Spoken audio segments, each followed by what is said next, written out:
Today we are going to be combining the Thunder Dragons with the Millennium package. I gotta tell you, I absolutely love these combo Thunder builds. It pushes the ceiling a little bit higher of a deck that is so old as dirt. Squeezing in some brand new engines can breathe some new life into this age-old strategy of Summon Colossus Pass. So I got not one, but two different builds for you, and I'm going to show you some combos as well of how we can really take this Millennium package and use it to complement the Thunders. And if you really like what you're seeing, let me know by smashing the like button, tell me in the comments section down below, and I want to do an IRL build and playthrough with this deck as well. Let's check it out! Alright my friends, starting things off with the first Thunder Dragon Millennium build. The first thing you might notice is that the Thunder Dragon package itself is a bit smaller than the previous builds that I've showcased on the channel. Reason being is because we got to sandwich in a whole new engine. Now, what do we gain by doing so? We gain free extenders, extra going second pressure, and brand new unique combo lines that the Millennium Monsters and the yugioh Temple give us to use with our Thunder Dragons in combination with Mr. Doomfire down here. But diving right in, we got triple copies of Dark, triple copies of Roar. I want these ones maxed out not only because of Allure, but because of how they interact with these cards down here. 2 copies of the Matrix, and I had to cut Hawk down to 1. Again, when I'm not playing a more pure-esque Thunder build, I'm more than comfortable with cutting this card down, and we can recycle it using Roar pretty much infinitely. Then we got triple copies of the Solar, and then the Chaos package stays in here. We got the Wyvern Buster, the Collapse Serpent, one of the Chaos Dragon Legionnaire going alongside the Chaos Space at 1 right now. Will it ever come back to multiples? I don't know. This card's pretty crazy. Triple copies of Allure, one of the Thunder Dragon Fusion, 1 Gold Sark. Is this card going to get banned? Let me know what you think. 1 copy of Called by the Grave, Sacked by the Grave, 2 of the Triple Tactics Talent, 1 of the Thrust, triple copies of Droplet, and then moving on to our additional package. Yes, we do still play Bestials, and pretty much any Thunder Dragon build you're going to want to play Bestials. We got the 1 Magnamut, 2 copies of Druis Worm, 1 copy of the Baldrake, and 2 Lube It Up Lubellions, followed by the branded Regained. Now, the Millennium package is pretty small. Sen Jinjin is the 1 card starter that you need for the engine. And we've also got the 1 copy of the Golem of the Millennium Treasures, along with the yugioh Temple. And these 5 cards are all you need to play the Millennium package, along with the Doomed Dragon in the extra. The side is pretty much the same as my last build, so I'll keep it quick. We've got the triple Lancia, the Ash, the Shifters, triple Judgment to help solve for the Droplet or Dark Ruler problem. And then the only thing I really changed up is the addition of the Evenly Matches, which have appeared to be a pretty strong counter card to things like Malice, even decent against Ryzeal. There's a lot of decks that the Evenly can put in work against. And finally, the one of Harpy's Feather Duster. In the extra deck, we had to make some concessions here. I've only got room for 2 copies of Thunder Dragon Colossus, 2 copies of the Titan. This one maybe you can consider cutting down to 1, but I like having the option of continuing to loop them with the Thunder Dragon Fusion. And then, of course, the Snake Eyes Doom Dragon is what makes your Millennium plays possible. You can put the Thunder names into the Spell and Trap Zone, send them from the Spell and Trap Zone to the graveyard, and still trigger their effects because they are still, in fact, being sent from the field to the graveyard. Then we've got our rank 8s of choice, the Galaxy Eyes Phonon Lord and the Zombie Vampire, giving you either the extension into the plays that you need and helping you finding a little Knight, banishing free names from the graveyard, triggering things like your Roar or your Dark, very strong, or insulating your plays from the nasty Nibiru. That's what the Photon Lord is here to do. Link package, we've still got the Underworld Goddess for outing those problematic cards, 1 copy of IP and the SP Little Knights, Cross Sheep, 1 copy of the Hermetic Seals going alongside the Striker Dragon, since we are playing the Baby Dragon Chaos package, 1 copy of the Relinquished Anima for the Suck with the Matrix, and finally, the Chaos Angel, absolutely mandatory. This is only 1 build. I do want to show you 1 additional build that adds in yet another engine.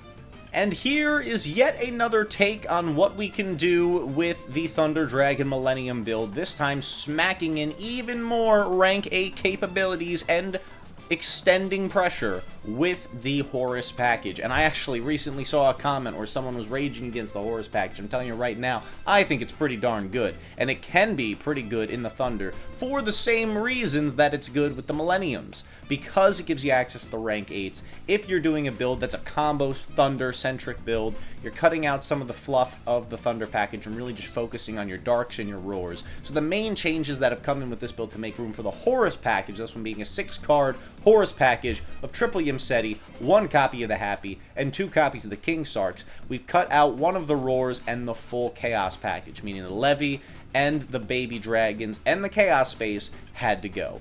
Does it kind of suck to cut them? Absolutely. I think those cards are extremely strong in Thunder, but you kind of have to have it as a give and take, keeping that card count near 40, and also making room in the extra deck here with those cards being cut. We're able to cut out the Striker Dragon, get a free slot back.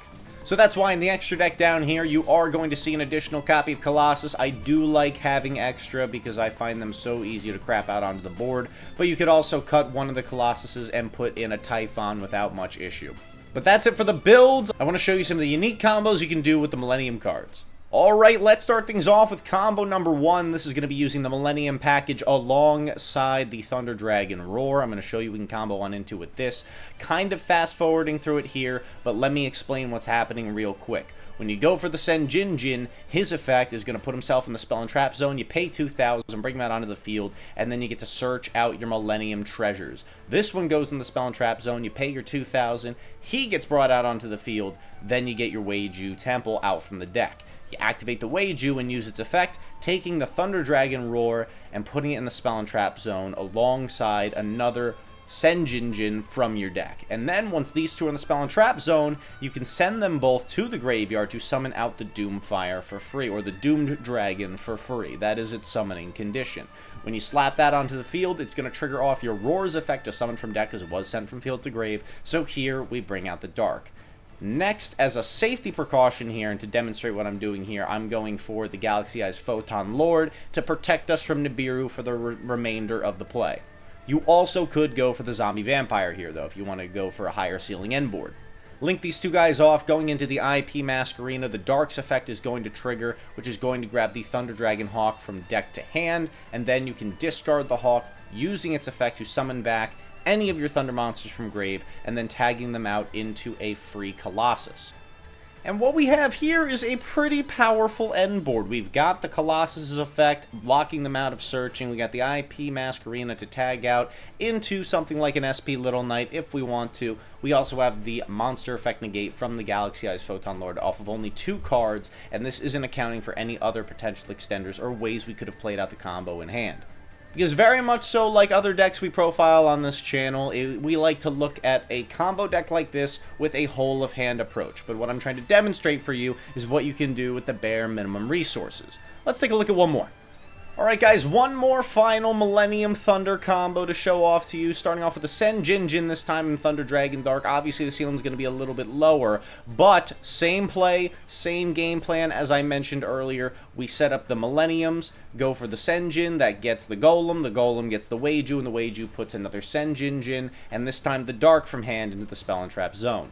We're going to send them off with the Doom Dragon. That's going to give us a free search for the Hawk, which is going to guarantee us our Colossus summon later on. But here I choose to go for the Zombie Vampire. Why? Because I wanted to demonstrate to you what can happen when we go for this card's effect. Here, I end up hitting the Thunder Dragon Roar. But for the sake of the demonstration, we're just going to pretend we 100% whiffed on this effect from the opponent's deck and from our deck. Just so I can show you, simply put, just off of this, you can stick up a Little Knight. You can use it to banish an additional name that you milled, and maybe you didn't want to summon it for whatever reason. So you can use the Little Knight to banish something like a Roar that you milled from the deck to the graveyard. Or you can end on an IP Mask Arena. But then we use the Hawk's effect to summon back the Dark from the grave, and then we can tag out for the Colossus. Now, again, this is just another way to go about building the board. You can interchange what you're going to end on, depending on what the rest of your hand looks like, and how many interruptions you end up running through. But that's the other cool thing about the Millennium package, is that it helps you run through boards going second and interruptions when you're going first. You can help force things out or navigate through complex things like getting hit with Effect Veil or Dominus Impulse. This is going to be a very powerful forcing mechanism. But what do you think of this take of the Thunder Dragons? This is still one of my favorite decks to play. Let me know in the comment section down below, and let me know what you want to see next. I do want to put this build together IRL, so I'd like to feature it again in the future, maybe with some more refinements, considering some of your ideas. But with all that being said, Logan JYA signing off. Have a great day, and I'll see you beautiful people later. Peace.